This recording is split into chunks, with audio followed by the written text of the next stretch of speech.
ఏంటంటే మీ ముఖ్యమంత్రి గారు మహబూబ్నగర్ వేదికగా మా ప్రభుత్వాన్ని కూలదోయడానికి ప్రయత్నం చేస్తున్నారు.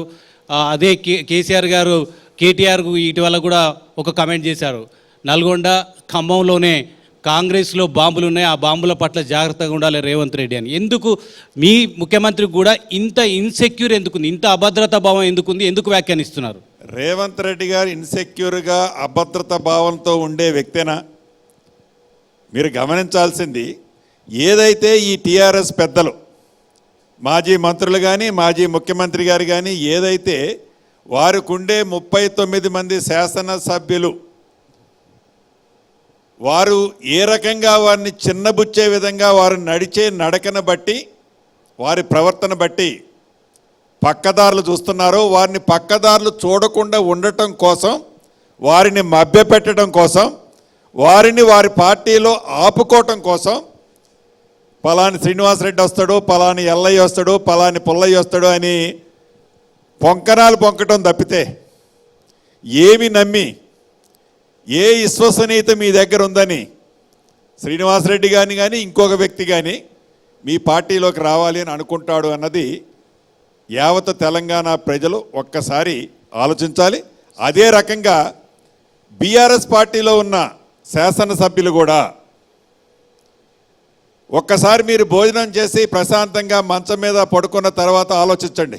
సార్, మీరు బీఆర్ఎస్లోకి వెళ్తారన్నది చర్చ కాదు.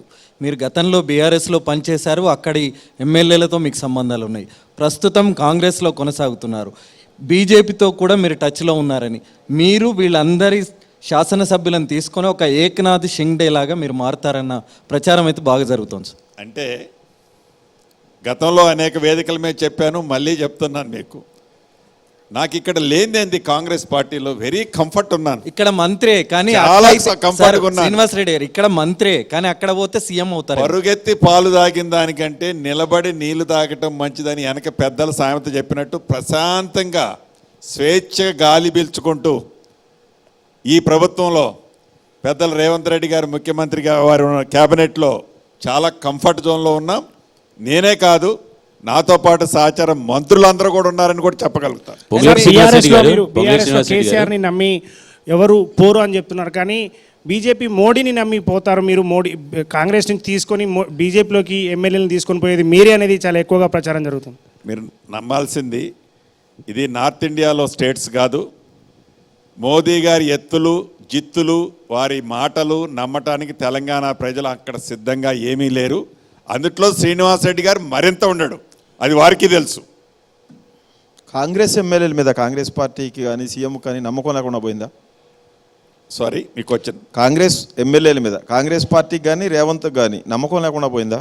ఎందుకు పోతుందంటే చాలా పర్ఫెక్ట్గా ఉన్నాము, హ్యాపీగా ఉన్నాము. కాంగ్రెస్ పార్టీ ప్రజలు హ్యాపీగా ఉన్నారు, ప్రభుత్వంలో ఉన్న మేమందరం కూడా హ్యాపీగా ఉన్నాం. కానీ మీరు మా ఎమ్మెల్యేలు ఎవరు బీఆర్ఎస్కి వెళ్ళరు లేకపోతే పక్క వెళ్ళరు అని చెప్పట్లేదు. మా ఎమ్మెల్యేల చుట్టూ కంచేసాము, కరెంటు పెట్టాము, పట్టుకుంటే షాక్ కొడతామని చెప్తున్నారు. కానీ మా ఎమ్మెల్యేలు ఎవరు అటు వెళ్ళరు అని చెప్పట్లా. వాళ్ళకి కాపలా పెట్టాము, కాపలా పెడితే బయటికి ఎలా వెళ్తారని అడుగుతున్నారు. అంటే మీ దగ్గరే డౌటు, మీ దగ్గరే సందేహం, మీకే అనుమానం.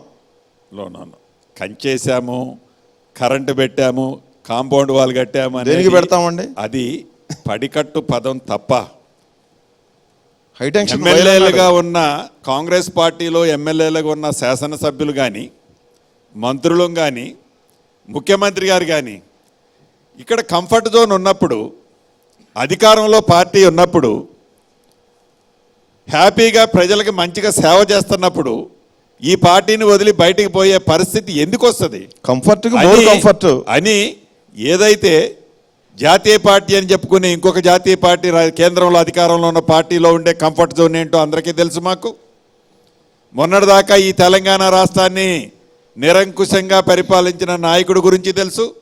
వాళ్ళిద్దరి పరిస్థితి తెలిసినప్పుడు కాంగ్రెస్ పార్టీలో ఉండే కంఫర్ట్ జోన్ని వదిలేసి నాట్ ఓన్లీ శాసనసభ్యులు మిగతా మంత్రులు ఎందుకు డిఫర్ ఈ పార్టీ నుంచి బయటికి పోతారు?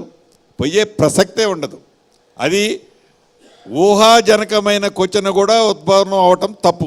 ఎందుకు మరి మీ సీఎం ఏ సభకి వెళ్ళినా ఏ సమావేశానికి వెళ్ళినా అదే పదే చెప్తా ఉన్నారు. అదే నేను కూడా ఇందాక వారు రమేష్ గారు అడిగినట్లు, రమేష్ గారు ఇందాక క్వశ్చన్ అడిగిన దాన్ని కూడా నేను చెప్పాను. వారి 39 మందినో 34 మందినో కాపాడుకోవటం కోసం కాలు మీద కాలేసుకొని ఒక న్యూస్ పేపర్ పెట్టుకొని పోరంబోక మాటలు చెప్పుకుంటూ వీళ్ళు 20 మందితో వస్తున్నారు, వాళ్ళు 15 మందితో వస్తున్నారు, మన ఫిగర్ వచ్చేసి 55 అవుతుంది, ఇంకొక ముగ్గురు అయితే మనమే మంత్రులు అవుతాం, మీరందరూ మంత్రులే అని అందరికీ సొల్లు మాటలు చెప్పడంలో ప్రబుద్ధుడు దీదాన్ ముఖ్యమంత్రి గారు.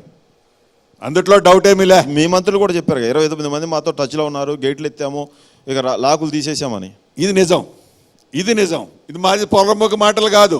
ఆల్రెడీ మీరు ప్రాక్టికల్గా మేము ఎవరిని ప్రలోభాలు పెట్టడంలా, ఏమీ చేయటంలా. ఇక్కడ స్వేచ్ఛ ఉంది, ఇక్కడ ఫ్రీడమ్ దొరుకుద్ది, ఇక్కడ ప్రజలకు ఇచ్చిన మాటను నెరవేరుస్తుంది ఈ ప్రభుత్వం.